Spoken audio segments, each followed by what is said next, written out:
Sejam bem-vindos a mais um episódio do podcast Papo de ADV. Hoje eu vou conversar com André Menescal. É uma referência na advocacia empresarial estratégica, também na gestão e liderança jurídica. Tanto que é percussor de um podcast, assim como a gente, mas lá ele trata sobre negócios, sobre liderança, sobre gestão. Tudo bem, meu amigo? Tudo bem, cara. De maneira, eu queria lhe agradecer pelo convite. É um prazer te rever aqui e também um prazer nessa circunstância de a gente trocar experiência depois de alguns, eu vou usar a palavra alguns, né, Zé? Alguns anos desde que a gente se conhece aqui. Pode usar as décadas que eu precisaria usar Isso, aqui. Para o exatamente. pessoal não achar que a gente é velho. Estagiamos juntos, eu venho acompanhando seu percurso. Posso me dar o luxo de só convidar aqui pessoas que eu admiro. E você tem uma boa repercussão nas redes sociais. Não sou um dos únicos que lhe conhece, mas para os que não lhe conhecem, dá uma atualizada aí como é que se deu a tua jornada até onde você está hoje. Cara, vamos lá. A gente, acho que numa linha do tempo objetiva, estágio 2007 a 2010, eu entrei na faculdade em 2006, janeiro, né, março por ali, na verdade tinha uma greve na UFC, então eu entrei por volta de março ou abril, comecei a estagiar já no terceiro semestre de faculdade, entre o segundo e o terceiro. Do estágio, quando eu me formei, fiquei como advogado naquele mesmo escritório durante 4 meses. E depois desses 4 meses, um colega que fazia parte, tinha mandado o currículo dele, participar de uma seleção para o Nelson Williams Advogados. De lá disse: André, cara, tem uma vaga aqui, a gente imaginou que o teu perfil pode fazer sentido, quer mandar o currículo? Eu falei: claro, quanto é que é o faz-me rir? Ele falou: não, é tanto, tal, era melhor do que o que eu ganhava no antigo escritório. Eu falei: pô, cara, vou atualizar meu currículo aqui, não tinha muita coisa, né? Mandei para ele, deu certo, e era advogado nessa época, inclusive o escritório contratava advogados seletistas, né? Então foi a minha única carteira assinada até hoje, foi o meu período como advogado seletista no Nelson Williams. Isso foi em 2011, maio de 2011, 2 de maio de 2011.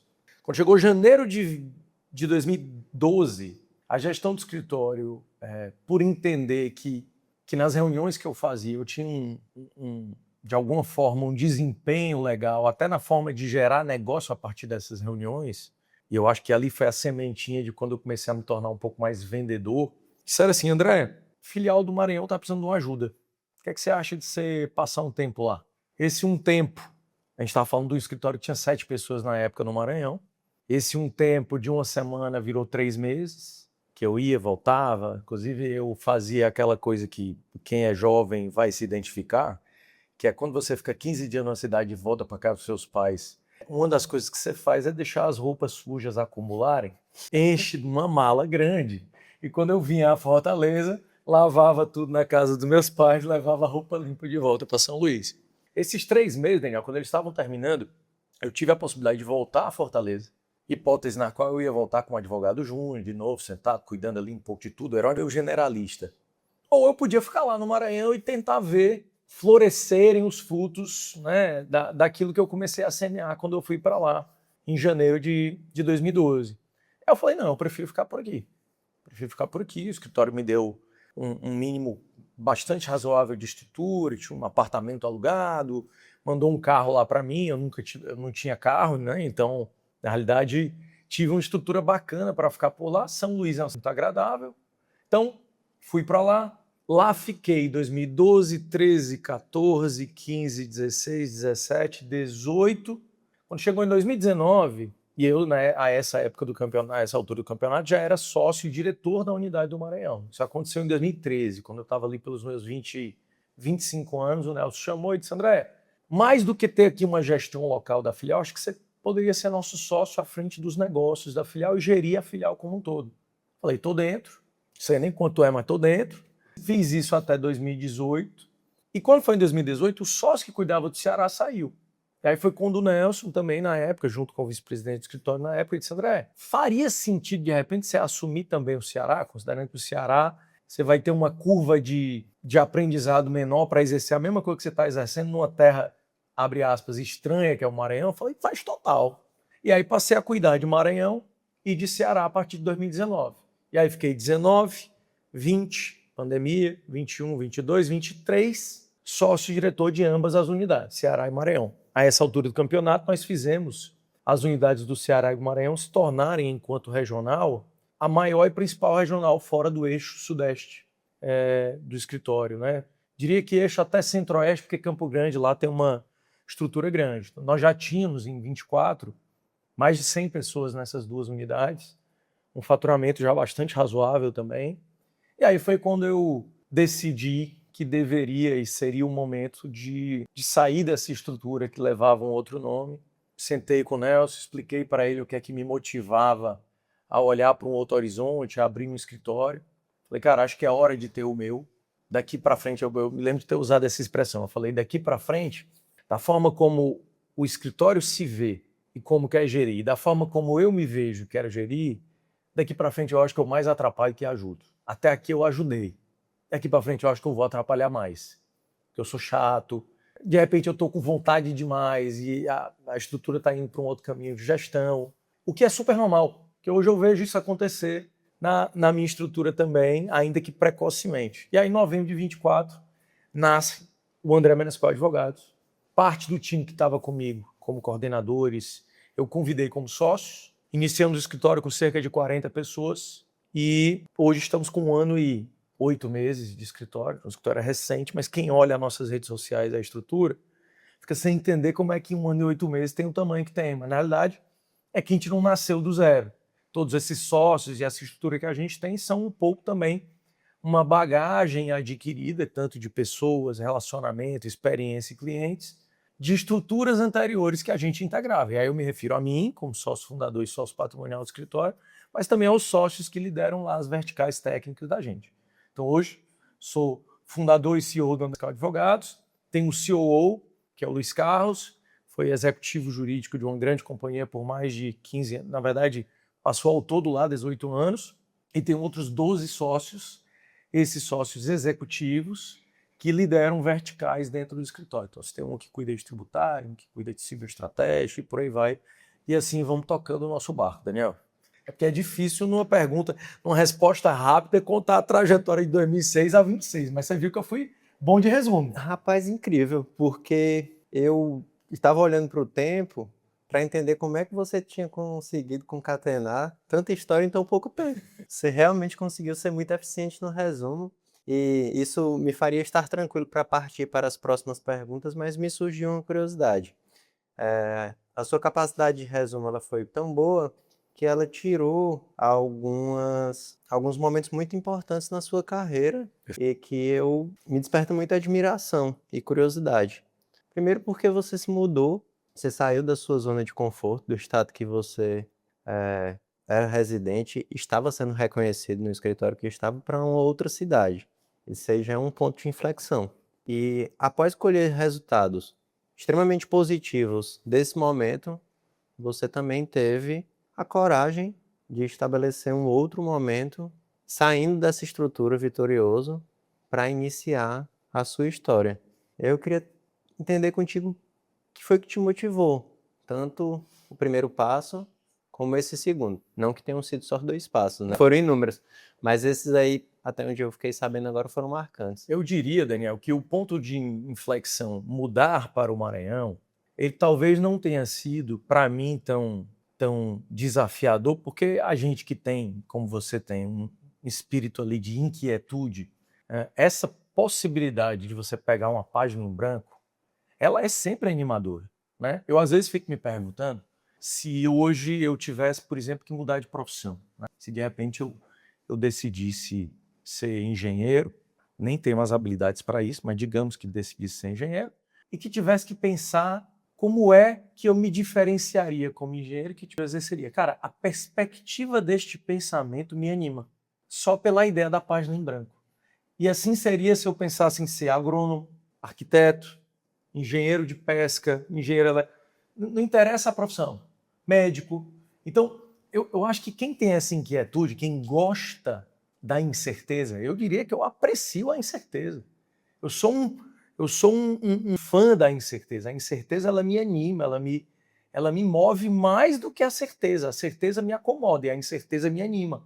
Esse ato de coragem eu exerci muitas vezes, que é você estar numa reunião, o cliente te traz um desafio jurídico diferente daquele que você estava pronto para discutir com ele no dia.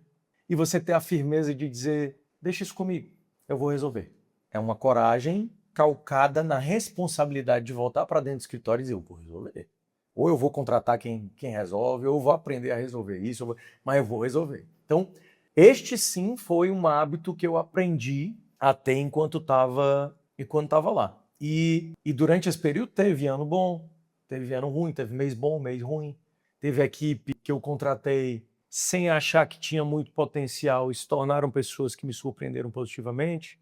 Teve gente que eu contratei que me decepcionou bastante, pessoal e profissionalmente. Então, quando eu precisei dar esse passo em 2024, ele também, e é interessante isso, né? Para quem aprecia a incerteza como eu, planejar no detalhe as coisas, colocar em planilha, olhar cada perspectiva do horizonte, também não é uma coisa muito prazerosa, porque elas andam juntas, essas coisas. A criatividade puxa a incerteza, que puxa o gostar do papel em branco, que puxa o não ser bom de planejamento. Então, eu sou esse típico aí.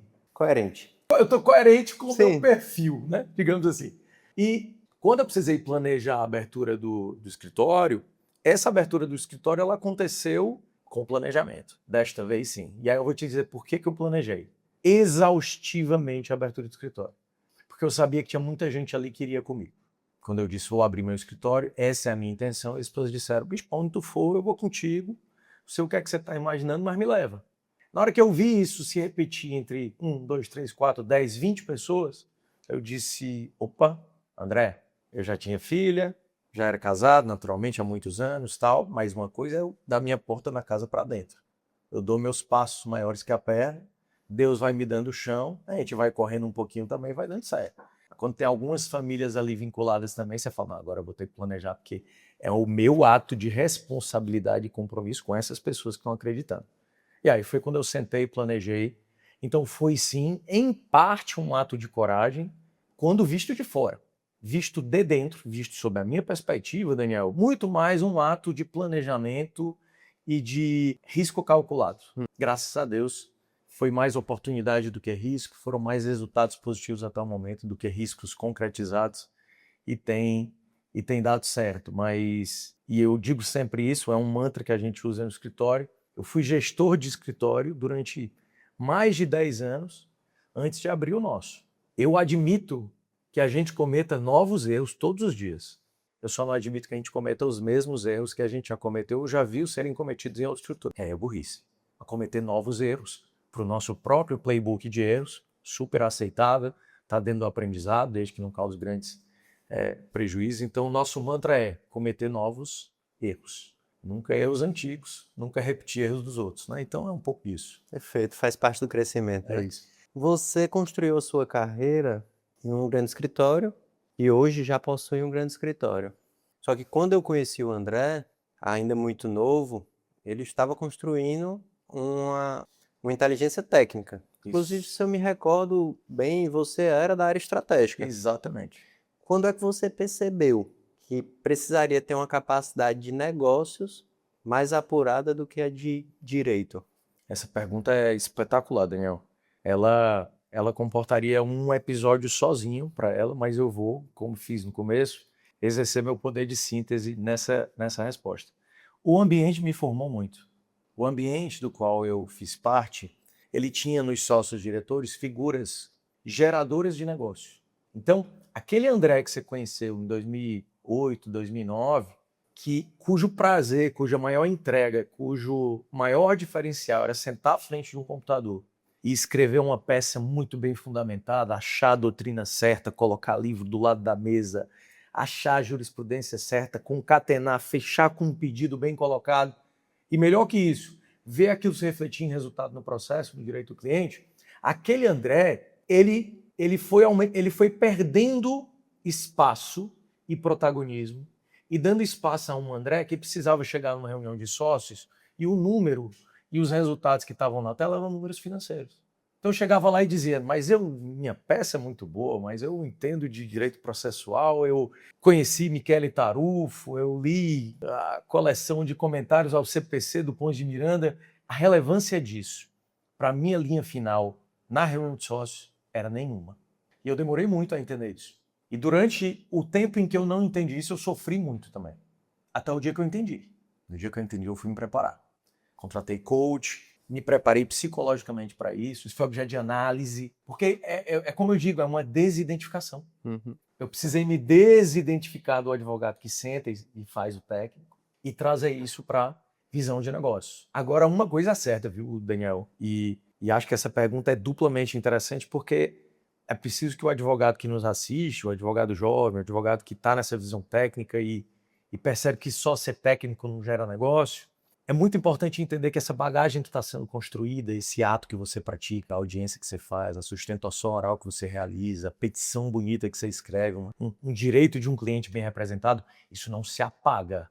Isso se achata para dar protagonismo a um lado de negócios, mas a sua bagagem é a sua bagagem.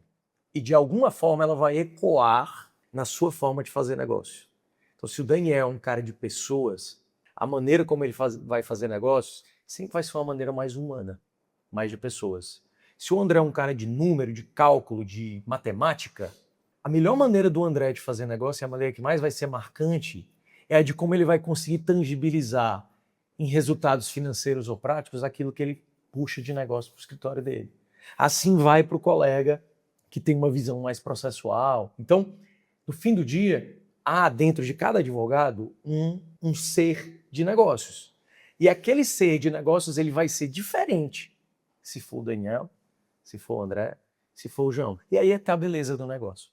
Porque aquele advogado que olha e fala, poxa, mas eu vejo o Daniel é um cara bom de negócio, empreendedor, tem o escritório dele, fala de um jeito que eu nunca vou falar. Quem disse que você precisa falar igual o Daniel? Você não é o Daniel? Você pode falar como o João que você é, com a bagagem que você tem, com a história de vida que você tem, mas puxando para o viés de negócio. E se não foi o ambiente que vai formar esse advogado, como formou a mim no escritório do qual fui sócio, a vida vai te formar.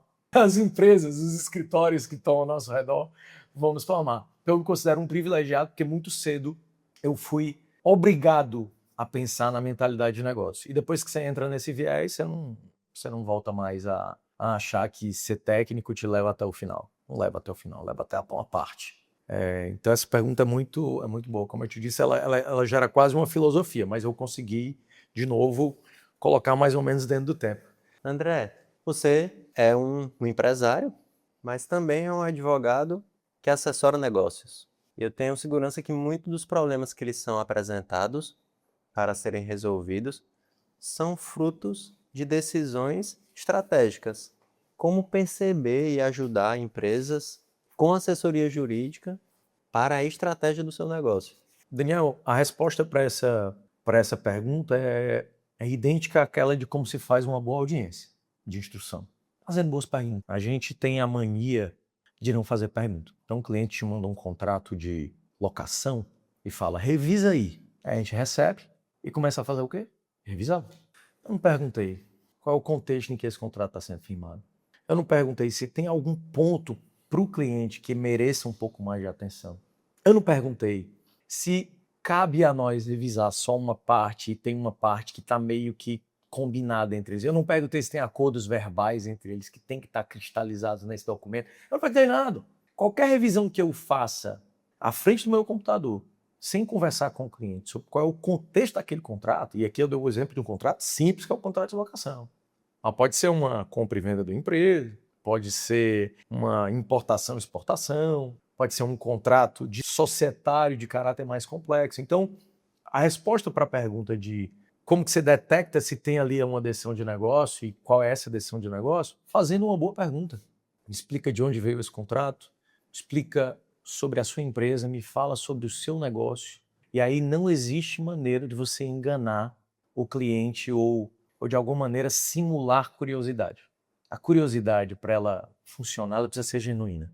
Então eu preciso chegar aqui para o Daniel e perguntar, Daniel, me fala sobre o teu escritório. E aí você fala. E aí eu vejo, me conta mais sobre essa prática que você tem de condomínios. Vou dar um exemplo.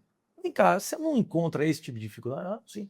E com essa mudança que teve agora, se eu não tiver curiosidade real sobre a resposta que você vai me dar, eu não vou entender nunca o teu negócio. E assim é com os nossos clientes. Então eu já tive cliente me explicando o que era um databook de um tanque de gás, até um cliente explicando como é que se dá todo o processo dentro de uma siderúrgica para as diferentes matérias-primas, as variáveis no meio disso e quais são os diferentes produtos entregues finais e o que é que pode acontecer de errado no meio desse processo se ele não cumprir todas as rotinas. Ou você tem a mente maleável o suficiente para navegar mercados diferentes como esse, ou você vai ser um advogado que só entende direito, não quer saber do negócio que está ali por trás, você não vai conseguir nunca olhar para o lado estratégico do teu cliente. E assim, como muitos dos advogados que empreendem são eu-presas, né? Colegas que estão fazendo ali todo o papel do campo, do meio de campo, estão indo fazer o gol, se sair a bola, eles também batem o lateral. Então, para essa turma, eu acho que o maior conselho é não espere ser um grande empresário, médio, para achar e pensar como empresário. Já começa agora. E a melhor maneira de fazer isso é fazendo boas perguntas a quem você atende, que são empresários ali no dia a dia. É a maior bagagem que você pode ter. Um momento de aprendizado, né? Teve uns trechos seu que me despertou curiosidade. Você falou sobre ser eu presa, né? Eu empresário, centralizador de todas as operações, e isso na advocacia ela é muito comum, de fato. E claramente o seu percurso não foi assim. Inclusive hoje você divide o seu escritório da mesma forma que eu faço com o meu, por verticais, onde cada área existe um sócio que nos representa. Isso nos dá a possibilidade de olhar para o negócio como um todo e ter ao nosso lado pessoas de confiança que olhem para aquele setor. E aí eu te pergunto, André, como alcançar e escolher essas pessoas que têm a possibilidade de lhe representar? Nós selecionamos estagiários, advogados, supervisores, líderes, só que o sócio ele fala em nosso nome. E com tantas mudanças de mercado, esses sócios nem sempre podem ser desenvolvidos na estrutura. Hoje a gente precisa fazer uma contratação horizontal. Tem muitas oportunidades. O seu escritório com 1 ano e 8 meses já está com mais de 100 colaboradores. Já fizemos contratações laterais desde então. É isso mesmo. Como escolher um sócio ideal? Daniel, cada vez menos pela técnica. Cada vez menos. A técnica, ela vai ser cada vez mais complementada, suprida, aprimorada pela IA, pelos mecanismos que se tem hoje, tão capazes ou mais até do que alguns advogados de entregar determinados outputs. Então, cada vez menos pela técnica, cada vez mais pela confiança, transparência, lealdade, boa fé, honestidade. É isso. Para mim, esses aqui são os pontos. Tanto que uma coisa que eu aprendi a fazer e busco não errar mais é, se eu estiver conversando com alguém para uma oportunidade no escritório, o técnico parecer ok, tá tudo parecendo ok, mas o meu sexto sentido me diz que não é uma pessoa em que eu posso confiar ou não é uma pessoa com quem eu posso ter uma conversa transparente nos dias bons e nos dias ruins, cara, eu agradeço, fico amigo, mantenho contato, de repente a gente faz parceria, mas eu não quero dentro do escritório comigo. Porque dentro do escritório comigo eu preciso ter gente com quem eu consiga falar sobre tudo sem medo. E sem ter medo de assustar também. Porque como eu disse, nem todo dia é bom, nem toda notícia é boa, nem todo momento é positivo no escritório.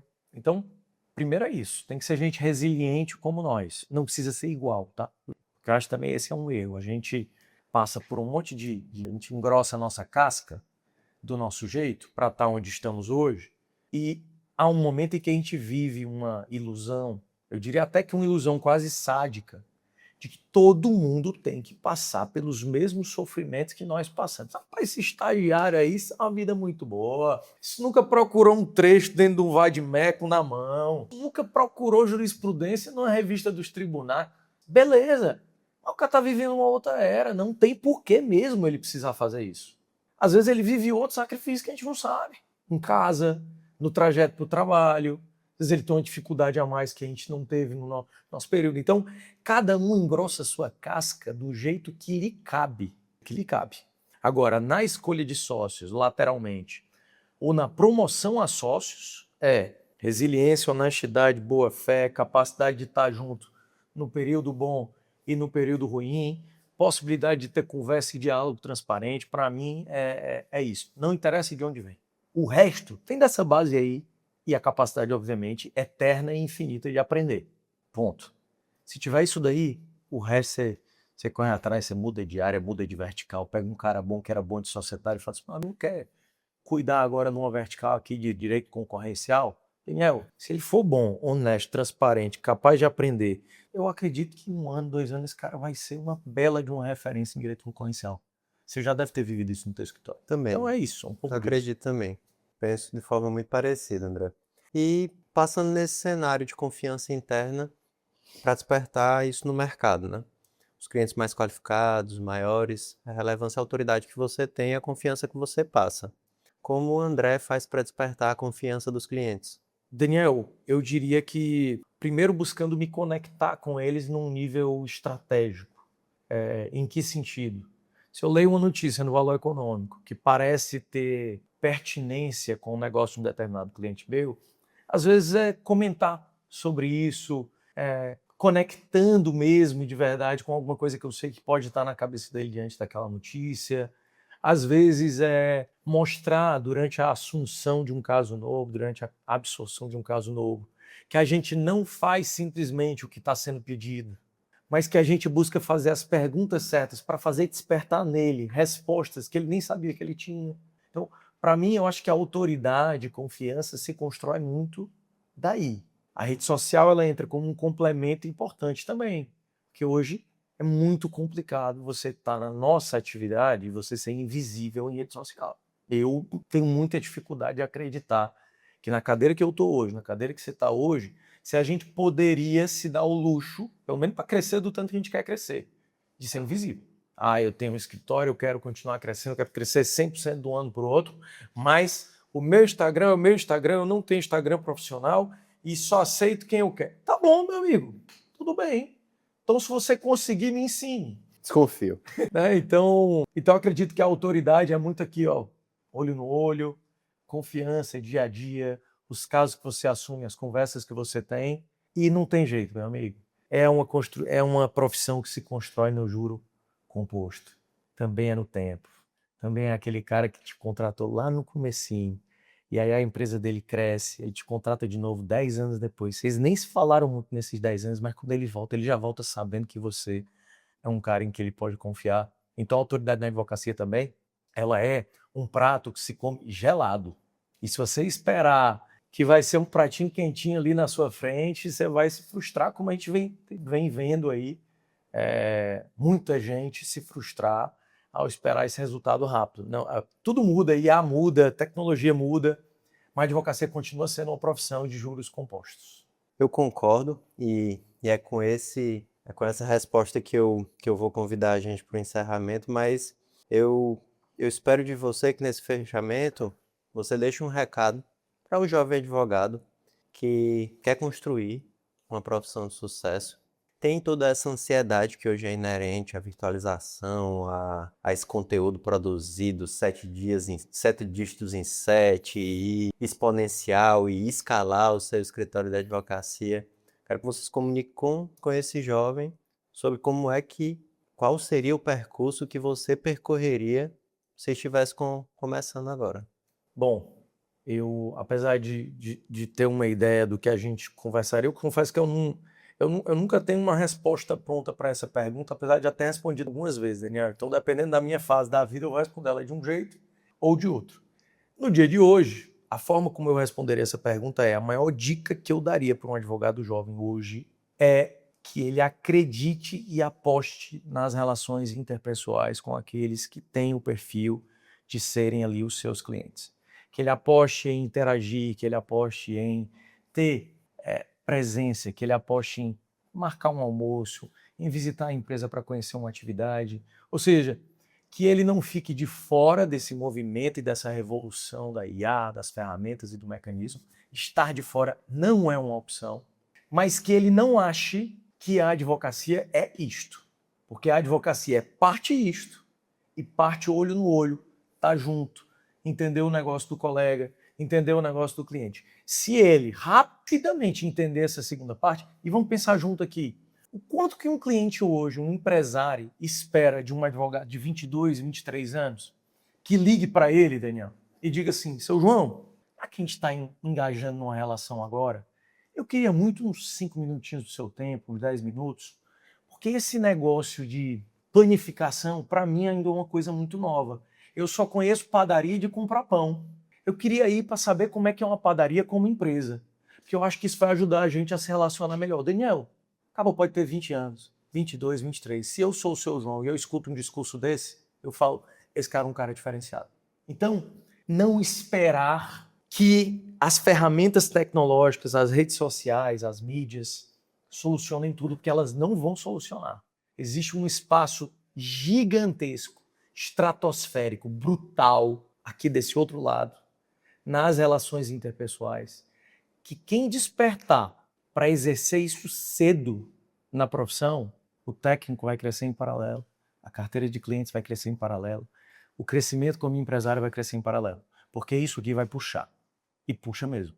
É o grande imã de crescimento. Então, no dia de hoje, é a dica que eu tenho para o jovem advogado. Por isso é que é uma excelente dica, porque você se mostra que é adaptável, está sempre mudando.